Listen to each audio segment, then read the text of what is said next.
हम शिव कथा सुनना चाहते हैं। कैसे भगवान शिव ने माँ सती के साथ विवाह किया, कैसे माँ सती का जन्म हुआ और कैसे पुनः भगवान भोलेनाथ ने सती का परित्याग किया, कैसे सती अपने पिता के यज्ञ के कुंड में आहूत हुई, कैसे पुनः उनका पार्वती रूप में जन्म हुआ और कैसे फिर से वो शिव की अर्धांगिनी बनी।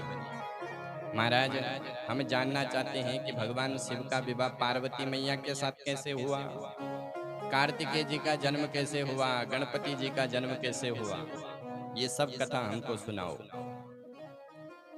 जब सूत जी ने ये प्रश्न सुने तो सूत जी प्रसन्न हो गए।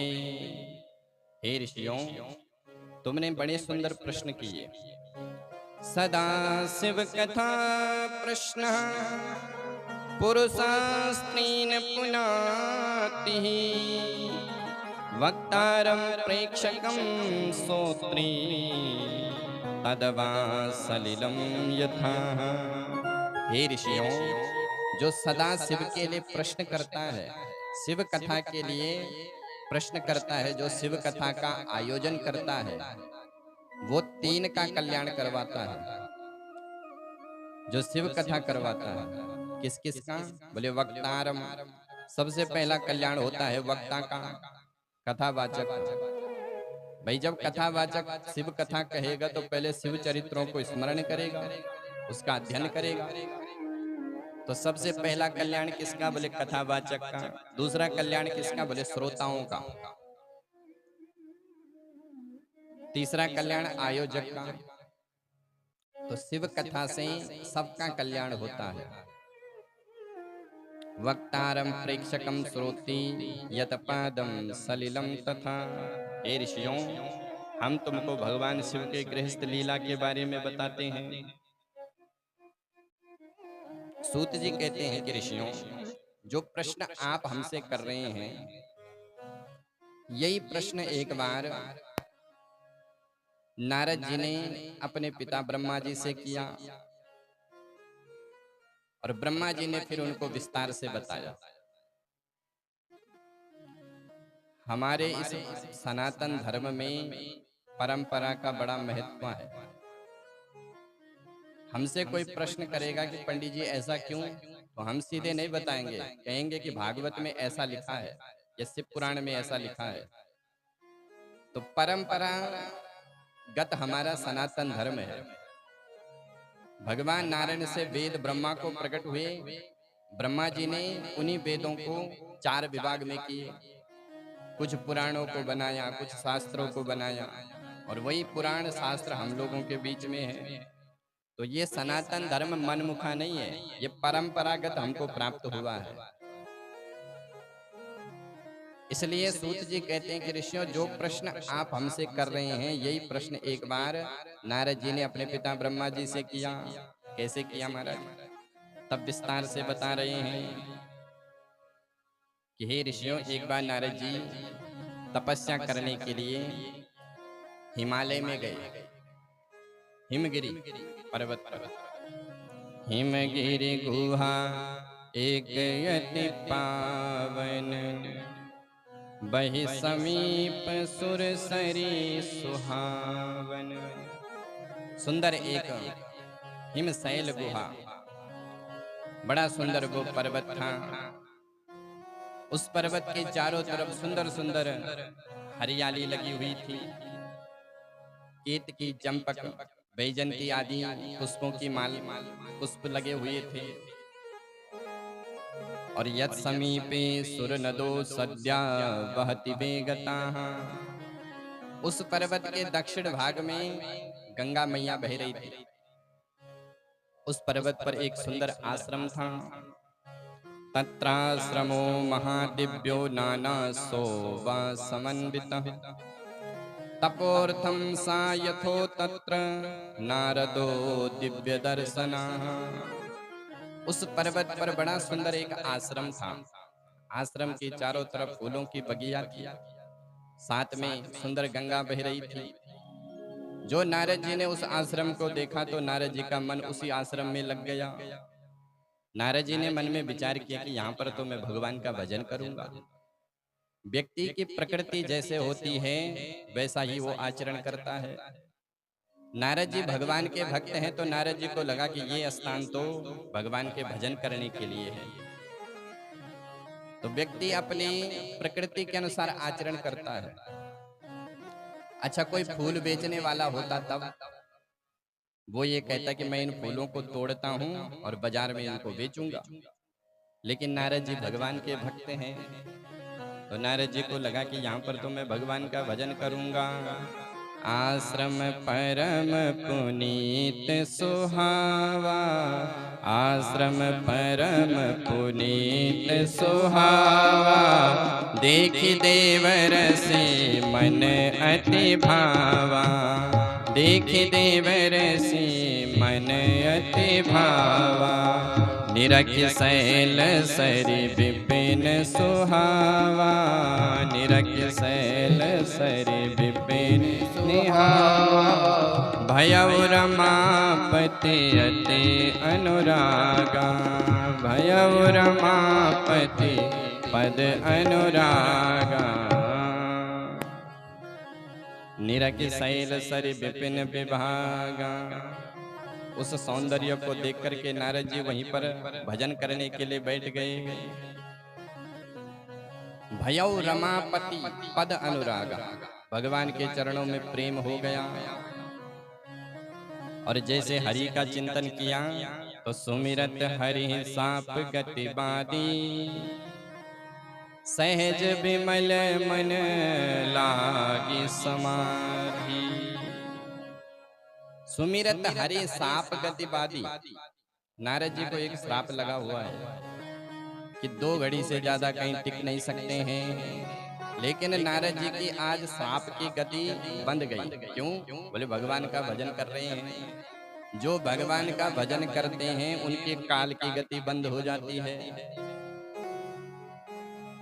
समय उनके साथ क्या करना चाहता है, समय की स्थिति नहीं बन पाती है, सामर्थ्य नहीं बन पाती है। तो सुमिरत हरि श्राप गति बादी, सहज विमल मन लागी समाधि। समाधि लग गई नारद जी की। कई वर्ष बीत गए। अब जब समाधि में नारद जी को देवताओं ने देखा तो सारे देवता इंद्र के पास चले गए। सरकार, आपके लिए खतरा पैदा हो गया। बोले क्या हुआ? बोले देखो नारद जी को, ये तपस्या कर रहे हैं और कहीं ऐसा ना हो कि आपका इंद्रासन ना छीन ले। तो इंद्र को बड़ी पीड़ा हुई। इंद्र ने तुरंत जो है कामदेव को भेजा। बोले जाओ बाबा की समाधि को भंग करो। कामदेव अपने पूरे सहायकों के साथ आए। अनेक अप्सराएं आई। कामदेव ने जो है वहां पर अपने सदृश वातावरण बना लिया। तब आपन प्रभाव विस्तारा, निज बस कीन सकल संसारा। कामदेव ने त्रिविध वायु का संचार कर दिया। बसंत, मल्लिका आदि पुष्पों का निर्माण हो गया। भंवरे गुंजार करने लग गए, अप्सराएं नृत्य करने लग गई। पर कामदेव ने पूरी ताकत लगाई। 5 बाण अपने चलाए, मोहन, स्तंभन, उच्चाटन, उद्दीपन। लेकिन भयउ न नारद मन कछु रोसा, कहि प्रिय वचन काम परितोषा। कामदेव ने पूरी ताकत लगाई, लेकिन नारद जी के मन पर क्षोभ प्रकट नहीं कर पाए। अब कामदेव डर गया। बोले बाबा की समाधि खुलेगी और मेरे को श्राप दे देंगे। इससे बचने के लिए कामदेव ने जो है नारद जी के चरण पकड़ लिए। बोले त्राहि माम, त्राहि माम। अब नारद जी ने अपनी आंखें खोली। नारद जी ने कहा कि कामदेव क्या बात है? बोले सरकार आप धन्य हैं। मैंने बड़े बड़े देवताओं को देखा, लेकिन आपके समान कोई काम विजेता नहीं है। मैंने शिव पर भी अपने बाण चलाए, शिव जी ने मेरे को तो जीत लिया, लेकिन क्रोध को नहीं जीता। पर आपको तो क्रोध भी नहीं आ रहा है। कहीं प्रिय वचन काम परितोषा। कामदेव ने नारद जी की प्रशंसा करना प्रारंभ कर दिया। और भक्तों के लिए प्रशंसा बड़ा खतरनाक कुपत्य है। अब नारद जी के मन में धीरे धीरे अहंकार आने लगा कि वारे हम तो शिव जी से भी बड़े हो गए। अहंकार सुबाऊ है, और जब अहंकार आता है तो वही मारीच भी होता है साथ में। मारीच कपट है। जो व्यक्ति अहंकारी होता है उसके जीवन में कपट भी होता है। कोई उसकी प्रशंसा करे तो वो कहता है कि सब आपका आशीर्वाद है साहब, और भीतर से स्वीकार नहीं करता, केवल वाणी में बोलता है। नारद जी को अब अहंकार आ गया।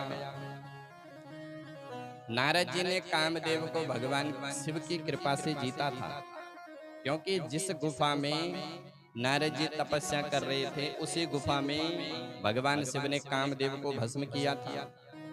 इसलिए प्रधानता तो स्थान की थी, भगवान शिव की थी, भगवान के नाम की थी। लेकिन नारद जी को लगा कि मैंने जीता है, और जहां मैं आता है वहां फिर भगवान खिसक जाते हैं।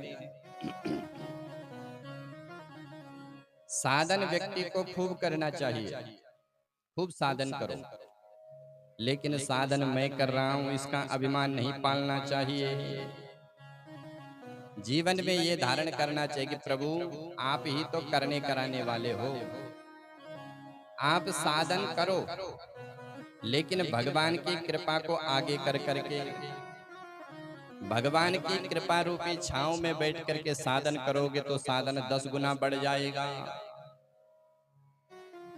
और अगर भगवान की कृपा को किनारे करके साधना करोगे तो चाहे जितनी भी कर लो काम होने वाला नहीं है। तपस्विनो दान परा यशस्विनो मनस्विनो मंत्र विदस्सु मंगलः क्षेमं न विन्दन्ति विनाय दर्पणम् तस्मै सुभद्र स्रवसे नमो नमः। भागवत में श्री सुखदेव महामुनि कहते हैं कि हे परीक्षित, कोई कितना भी तपस्वी हो, मनस्वी हो, यशस्वी हो, ज्ञाता हो, धनवान हो, गुणवान हो, रूपवान हो, लेकिन अगर वो अपना आत्मसमर्पण भगवान के चरणों में नहीं करता है तो उसका कल्याण होने वाला नहीं है। राम नाम की कृपा को हमेशा आगे रखना चाहिए।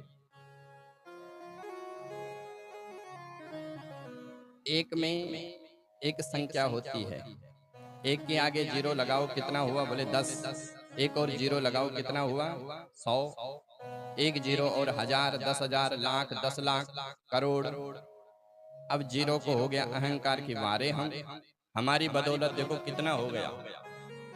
अब जीरो आपस में मैं करने लग गए तो आदि से एक की संख्या ने बोला, बोले तुम ही बड़े बनो हम तो चले। तो आदि से अगर एक की संख्या हट गई तब कितना बचा, बोले 0/0। उसी प्रकार से जीवन में कुछ भी मिले, धन संपत्ति मिले, गुण मिले, रूप मिले, बस मन में यही भाव रखना चाहिए कि प्रभु आपकी कृपा से जो हो रहा है करते हो तुम कन्हैया, मेरा तो बस नाम हो रहा है। तो राम नाम को अंक है, साधन है सब सून, अंक गए कछु हाथ नहीं, अंक रहे 10 गुण। राम नाम की कृपा अगर आदि में है तो साधन थोड़ा करो, भगवान उसको बहुत बड़ा करके कर देंगे। और कृपा को अगर आपने पीछे कर दिया तो महाराज कुछ होने वाला नहीं, क्योंकि जीवन में जितने भी गुण मिलते हैं ये भगवान की कृपा से मिलते हैं। भाई इस माइक में आवाज आ रही है कैसे, बोले वहां से कनेक्शन फिट है इसलिए आ रही है। तो व्यक्ति को गुण, ज्ञान, धन संपत्ति मिलती है कैसे, बोले वहां से कनेक्शन फिट है। और वहां से अगर भगवान ने एक तार ढीली कर दी तब क्या होगा, बोले साहब पता चला वो क्रैक हो गया। तो भगवान की कृपा को हमेशा अपने साथ में रखना चाहिए। कार्य सब करो, जैसे हनुमान जी महाराज बड़े बड़े काम करते हैं लेकिन कभी अपना अहंकार नहीं जताते हैं। तो जीवन में यही भाव होना चाहिए, प्रभु आपकी कृपा से सब काम हो रहा है, प्रभु आपकी कृपा से सब काम हो रहा है। करते हो तुम कन्हैया, करते हो तुम कन्हैया, करते हो तुम कन्हैया, करते हो तुम कन्हैया। मेरा नाम हो रहा है, मेरा आपकी कृपा से सब काम हो रहा है।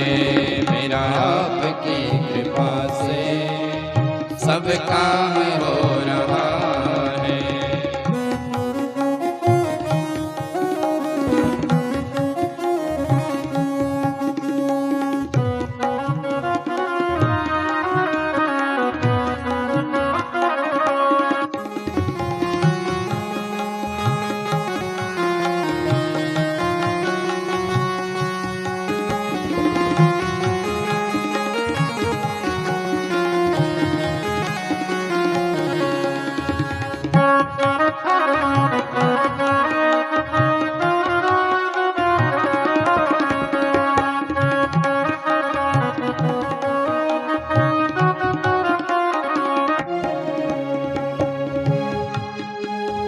पतवार के बिना ही मेरी नाव चल रही है।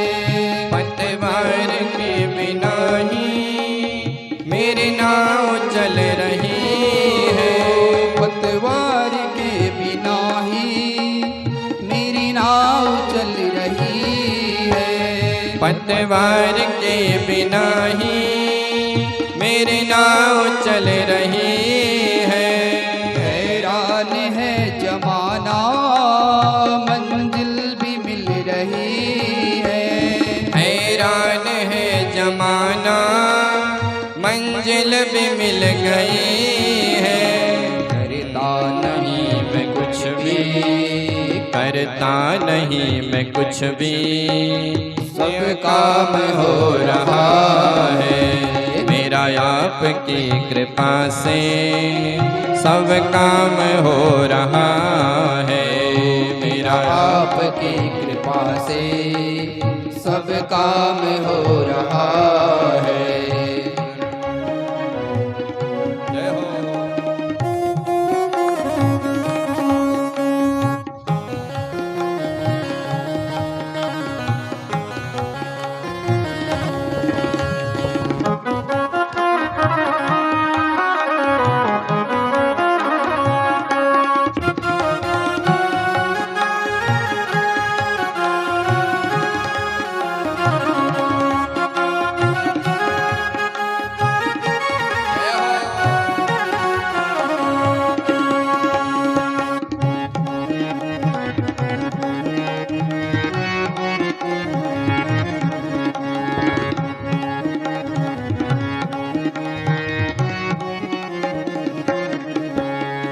तुम साथ हो जो मेरे, किस चीज की कमी है। तुम साथ हो जो मेरे, किस चीज की कमी है। तुम साथ हो जो मेरे, किस चीज की कमी है। तुम साथ हो जो मेरे, किस चीज की कमी है। किसी और चीज की अब दरकार भी नहीं है। किसी और चीज की अब दरकार भी नहीं है। तेरे ही साथ से अब, तेरी ही साथ से अब गुलफाम हो रहा है। मेरा आपकी कृपा से सब काम हो रहा है। मेरा आपकी कृपा से सब काम हो रहा है। मेरा आपकी कृपा से सब काम हो रहा है।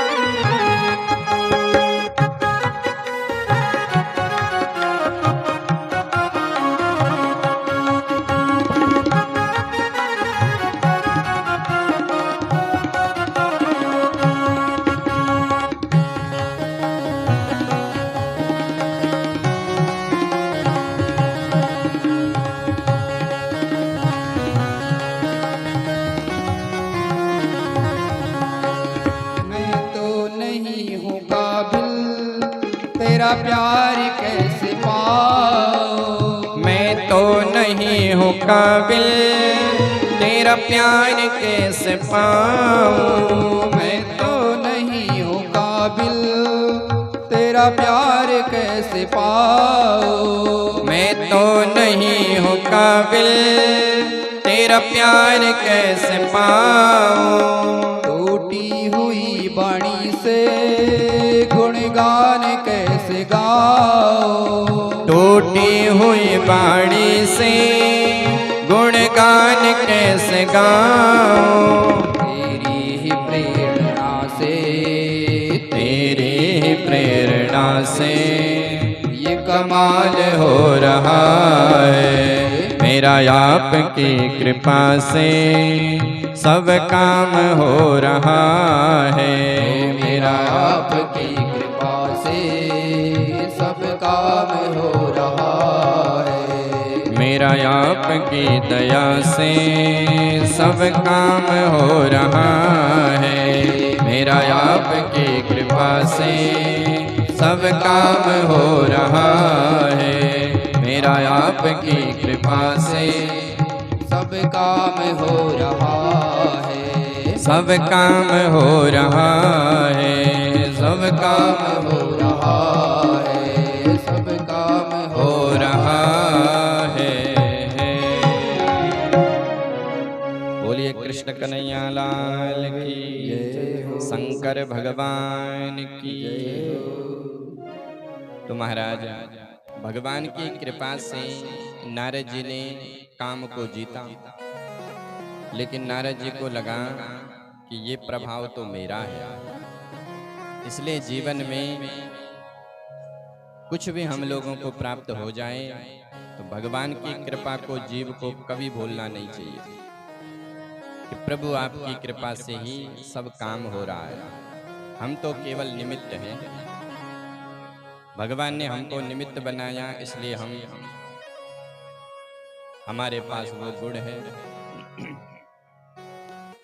तो कामदेव ने नारद जी की प्रशंसा कर ली, और भक्तों के लिए प्रशंसा सबसे बड़ा भयंकर कुफत्य होता है। प्रशंसा से हमेशा व्यक्ति को बचना चाहिए। कोई प्रशंसा कर रहा है तो ज्यादा अपनी प्रशंसा नहीं सुननी चाहिए। जो भगवान का भक्त है, ऐसी प्रशंसा करी कि नारद जी का अहंकार सीमा को लांघ गया। नारद जी ने मन में विचार किया कि हम तो भगवान शिव से भी बड़े हो गए, क्योंकि शिव जी ने काम को तो जीता लेकिन क्रोध को नहीं जीता। अब नारद जी महाराज ने कामदेव को भेज दिया। नारद जी ने मन में विचार किया कि किसे अपनी इस काम विजय की बात बताएं।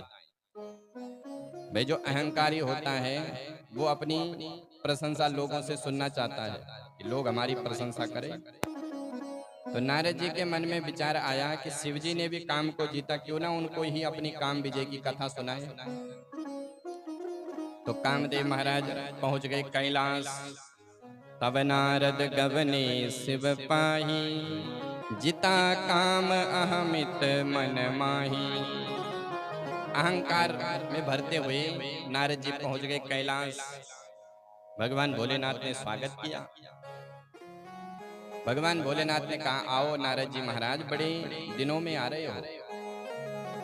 स्वागत हुआ, नारद जी बैठे। अब भोलेनाथ ने प्रश्न कर लिया कि नारद जी कुछ सुनाओ, क्योंकि भोले बाबा राम भक्त हैं और राम जी भोले बाबा के भक्त हैं। नारद जी जब भी कैलाश जाते हैं तो नारद जी राम कथा भोले बाबा को सुनाते हैं। तो भोलेनाथ ने कहा कि महाराज सुनाओ कुछ रामचरित्र। लेकिन आज नारद जी ने रामचरित्र नहीं सुनाया। आज राम की जगह उल्टा कर दिया। मार चरित्र शंकर ही सुनावा, अति प्रिय जानी महेश सिकावा।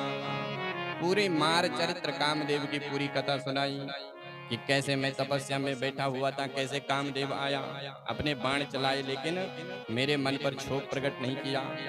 मैंने काम को जीत लिया और मैंने कामदेव को क्षमा भी कर दिया। अब भोले बाबा ने जो कामदेव की कथा सुनी तो भोले बाबा का मन उदास हो गया।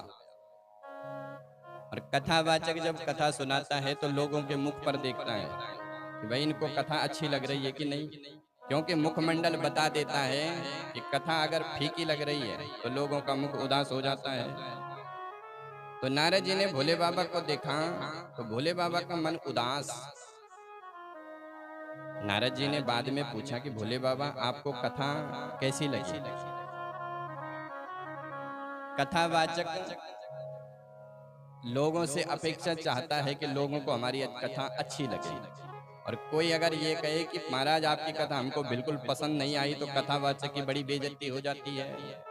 तो भोले बाबा ने नारद जी से कहा कि नारद, जो कथा तुमने आज सुनाई वो कथा भूल करके भी दोबारा मत सुनाना। बार बार बिनवो मुनि तो ही जिमि कथा यहाँ सुना वही मोही। हे मुनिवर, तुमने रामचरित्र की जगह मार चरित्र सुनाया, कामदेव की कथा सुनाई। ऐसी कथा हमको बिल्कुल भी पसंद नहीं है। अरे तुम कथा में, अपनी कथा में भगवान की कथा जोड़ सकते थे। हे नारद, जीव की होती है व्यथा और भगवान की होती है कथा। तुम इस कथा को ऐसे भी गा सकते थे कि मैं ध्यान में बैठा हुआ था, भगवान की कृपा से मैंने कामदेव को जीता, लेकिन तुमने भगवान का तो कहीं नाम नहीं लिया, बस अपने ही गुण गा रहे हो। तो संबुदीन उपदेश हित नहीं नारद ही सुहान, भारद्वाज कौतुक सुनो हरि इच्छा बलवान। भगवान शिव ने हित का उपदेश दिया, लेकिन जो अहंकारी होता है उसको लगता है कि देखो देखो इनको मेरे को देख करके जलन हो रही है। नारद जी ने मन में विचार किया कि भोलेनाथ को जलन हो रही है, भोलेनाथ ने कामदेव को जीता, तो लगता है इनको मेरे इस विजय क्रीड़ा पर जलन हो रही है कि कामारी तो केवल मैं हूं, कामदेव को तो मैंने जीता। जो अहंकारी व्यक्ति होता है उसको हित भी अहित लगता है। तो नारद जी तो वहां से चले गए, कुछ दिन तक तो शांत रहे, लेकिन उसके बाद ब्रह्मलोक में पहुंच गए। ब्रह्मा जी को भी पूरी काम कथा सुनाई। ब्रह्मा जी ने भी वही शिक्षा दी जो भोले बाबा ने दी। अब नारद जी को लगा कि देखो इन ब्रह्मा जी को भी जलन हो रही है मेरे को देख करके। तो उसके बाद नारद जी पहुंच गए कहाँ? एक बार कर तल पर बीना, हरि गुण गावत गान प्रवीणा, क्षीर सिंधु गवनी मुनिनाथा, जहाँ बस श्रीनिवास श्रुति माता। क्षीर सिंधु में पहुंच गए, क्षीर सागर में। भगवान नारायण लेटे हुए थे, माँ लक्ष्मी उनके चरणों को दबा रही थी। अब जैसे नारद जी को आते देखा तो भगवान ने आने की चाल से पता कर लिया कि नारद जी आज कैसे आ रहे हैं। भगवान नारायण अपने भक्त को पहले देखते हैं। नारायण को तो सब पता है, वो तो सर्वज्ञ है। भगवान नारायण ने मन में विचार किया कि मेरे भक्त के हृदय में अहंकार रूपी फौड़े ने जन्म ले लिया, और मेरा प्रण है कि मैं अपने भक्त के अहंकार को रहने नहीं देता हूं। तो नारायण ने पहले उस अहंकार को देखा कि अगर ये अहंकार बैठने वाला है तो मैं वैसा उपदेश करूं। लेकिन नारायण ने विचार किया कि अगर रोग ठीक होने वाला होता तो भगवान शिव ने उपदेश दिया था, वो रोग ठीक हो जाता, लेकिन ये रोग ठीक होने वाला नहीं है, इसका तो ऑपरेशन ही होगा तभी जाके। डॉक्टर पहले रोग को देखते हैं। कोई फोड़ा हो गया तो अगर वो बैठने वाला है तो बैठने की दवाई देंगे, और अगर बैठने का नाम नहीं लेगा तो फिर उसको पकाने वाली दवाई देंगे। तो भगवान नारायण ने भी ऐसा ही किया। भगवान को लगा कि ये रोग बिना ऑपरेशन के ठीक होने वाला नहीं है, तो भगवान नारायण अपने आसन से खड़े हो गए। हरसि उठे मिली रमा निकेता, बैठे आसन ऋषि समेता। भगवान जैसे अपने आसन से उठे तो नारद जी को लगा कि वारे हम पहले नारायण हमको देख करके उठते नहीं थे, लेकिन अब तो मेरा स्वागत कर रहे हैं। लगता है कि अब हमारी बराबरी हो गई है। हमने कामदेव को जीत लिया, अब भगवान नारायण हमारे बराबर के हो गए और बैठे ऋषि मुनि समेत अपने आसन में बिठाया। अब नारद जी के मन में खूब लड्डू फूट रहे हैं कि वारे हम, अब तो हम भगवान के आसन के बराबरी हो गए। भगवान ने नारद जी से पूछा कि हे नारद, बहुत दिनन कीन मुनि दाया, बड़ी कृपा करी जो तुम आए। अब तो नारद जी का अहंकार का पारावार नहीं रहा। बोले अब तो हम कृपा करने वाले भी हो गए। नारायण पूछते हैं कि हे नारद, तुम बहुत दिन बाद आए हैं, कैसे आए? माने भगवान नारायण उस थोड़े को पका रहे हैं, माने और ज्यादा प्रशंसा कर रहे हैं कि ये खूब पक जाए और एक साथ इस पर चीरा लगाऊं। तो भगवान नारायण और प्रशंसा कर रहे हैं, हे नारद, तुम बहुत दिन बाद आए। तो नारद जी को तो मौका मिलना चाहिए था। जैसे मौका मिला तो पूरी काम कथा पूरी सुना दी भगवान नारायण को। जब नारायण ने वो कथा सुनी तो भगवान नारायण भी उदास हो गए।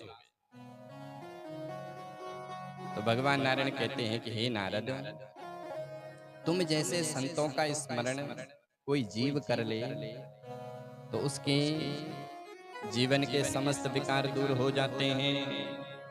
धन्यस्त्वं मुनि शार्दूलः तपो निधिरुदारुधि, नैष्टिको ब्रह्मचारी त्वं ज्ञान वैराग्यवान सदा। हे नारद, तुम नैष्टिक ब्रह्मचारी हो और तुम जैसे संतों का स्मरण करने से जीव के काम क्रोधादि विकार दूर हो जाते हैं। तुमने यदि कामदेव को जीत लिया तो कौन आश्चर्य की बात है। नारद, तुम बड़े धन्य हो, तुमने कामदेव को जीत लिया। नारद कयो सहित अभिमाना, कृपा तुम्हारी सकल भगवाना। अब नारद जी का अहंकार देखो। भगवान नारायण प्रशंसा कर रहे हैं कि नारद, तुम जैसे संतों का स्मरण करने से जीव के काम क्रोध आदि विकार दूर हो जाते हैं। तो नारद जी कहते हैं कि साहब सब आपकी कृपा है। जो अहंकारी व्यक्ति होता है उसकी प्रशंसा करो तो वो वाणी से कहेगा कि साहब सब आप लोगों का आशीर्वाद है। हृदय से नहीं बोलेगा, केवल वाणी से बोलेगा। तो नारद कयो सहित अभिमाना, कृपा तुम्हारी सकल भगवाना। भगवान मनी मन में सोच रहे हैं कि मेरे भक्त के हृदय में अहंकार रूपी पौधे ने जन्म ले लिया और मेरा प्रण है कि मैं भक्तों का अहंकार कभी रहने नहीं देता हूँ। जिस जिस भक्त को अहंकार हुआ उसके अहंकार को भगवान चूर चूर कर देते हैं। श्रीमद् भागवत में ब्रह्मा को अहंकार था कि हम सृष्टि विशेषज्ञ हैं, तो भगवान ने ब्रह्मा के अहंकार को भी तोड़ दिया। इंद्र को अहंकार था तो इंद्र के अहंकार को भी भगवान ने तोड़ दिया। इंद्र पूजा बंद करवाई और अपनी पूजा गोवर्धन पूजा प्रारंभ करवाई। और अंकुर्यो गर्भ तरो भारी, बेग सुमे डारी हो उखारी। भगवान का प्रण है कि भगवान सब कुछ सहन कर सकते हैं। भक्त लोभी हो चलेगा, काम क्रोधादि विकार उसके जीवन में हो, लेकिन अगर वो अहंकारी है तो भगवान को सहन नहीं होता है। भगवान उसके अहंकार को तोड़ देते हैं। तो भगवान से जब नारद जी ने ऐसी बातें करी तो भगवान को हंसी आने लग गई। और भगवान की हंसी क्या है? बोले हासो जनोन्माद करी चमाया। भगवान की हंसी ही माया है। नारद जी बैकुंठ से तो चले गए और भगवान ने बीच मार्ग में माया का निर्माण कर दिया। बिरचो मगमहि तिहि सतयोजन विस्तार, मुनि मार्गस्य मध्ये तु बिरचे नगरम महत। बीच मार्ग में जो है भगवान ने एक माया का नगर निर्माण कर दिया। बड़ा सुंदर वो नगर सत योजन विस्तार, 100 योजन का विस्तार वाला वो नगर प्रकट हो गया। भगवान की माया तो क्षण में काम करती है। लव निवेश में भुवन निकाया, 1 मिनट में काम कर लेती है। रचई जासु अनुशासन माया, तो माया